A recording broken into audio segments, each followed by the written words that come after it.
Bonjour, nous voici à l'épisode 6 du printemps Oracle de la supply chain. Le sujet du jour est le stockage, entreposage des marchandises, que ce soit des produits finis, de la matière première ou des composants. Tout d'abord, voici quelques éléments de grandeur. Il y a quelques années, il y avait en France 78 millions de mètres carrés d'entrepôts et de plateformes logistiques, soit la superficie de la ville de Strasbourg. Ces entrepôts, dans leur grande majorité, étaient concentrés dans la moitié nord de la France et en Rhône-Alpes. La taille des entrepôts est bien évidemment très dépendante de leur finalité. En France, la plupart se situent entre 5 et 10 000 mètres carrés. Nous trouvons un grand nombre de plus de 30 000 mètres carrés, voire 100 000. Ce secteur emploie 700 000 personnes hors chauffeurs routiers. Nous sommes bien sûr tous conscients du rôle essentiel de cette partie de la supply chain. Mais que se passe-t-il dans un entrepôt? Alors, il y a un grand nombre d'activités. Des activités de déchargement, de chargement de camions, de rangement, de prélèvement. Il y a des activités d'emballage, de montage, d'impression d'étiquettes, de contrôle qualité, de contrôle du camion, de contrôle de l'emballage, de contrôle de la température quand il s'agit d'un environnement froid.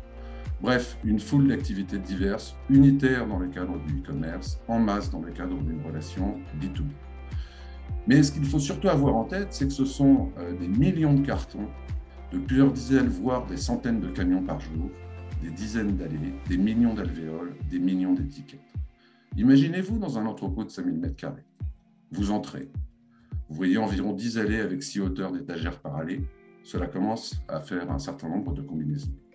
Mais si en plus vous rajoutez 30 mètres de long par allée, là, ça commence vraiment à devenir conséquent. En gros, un entrepôt de cette taille dispose d'environ 7500 emplacements palettes.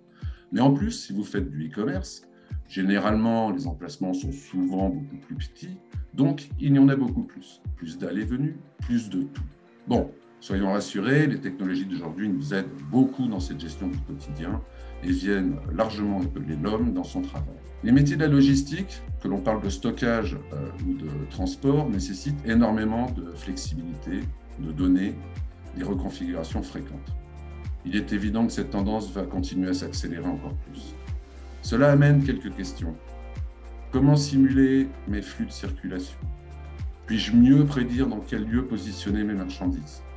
Comment anticiper, voire pré-préparer les commandes de mes clients? Tout ceci nous amène à voir encore des choses passionnantes dans ces métiers. Nous restons à votre disposition pour échanger, nous en serions enchantés. À bientôt pour la saison 7.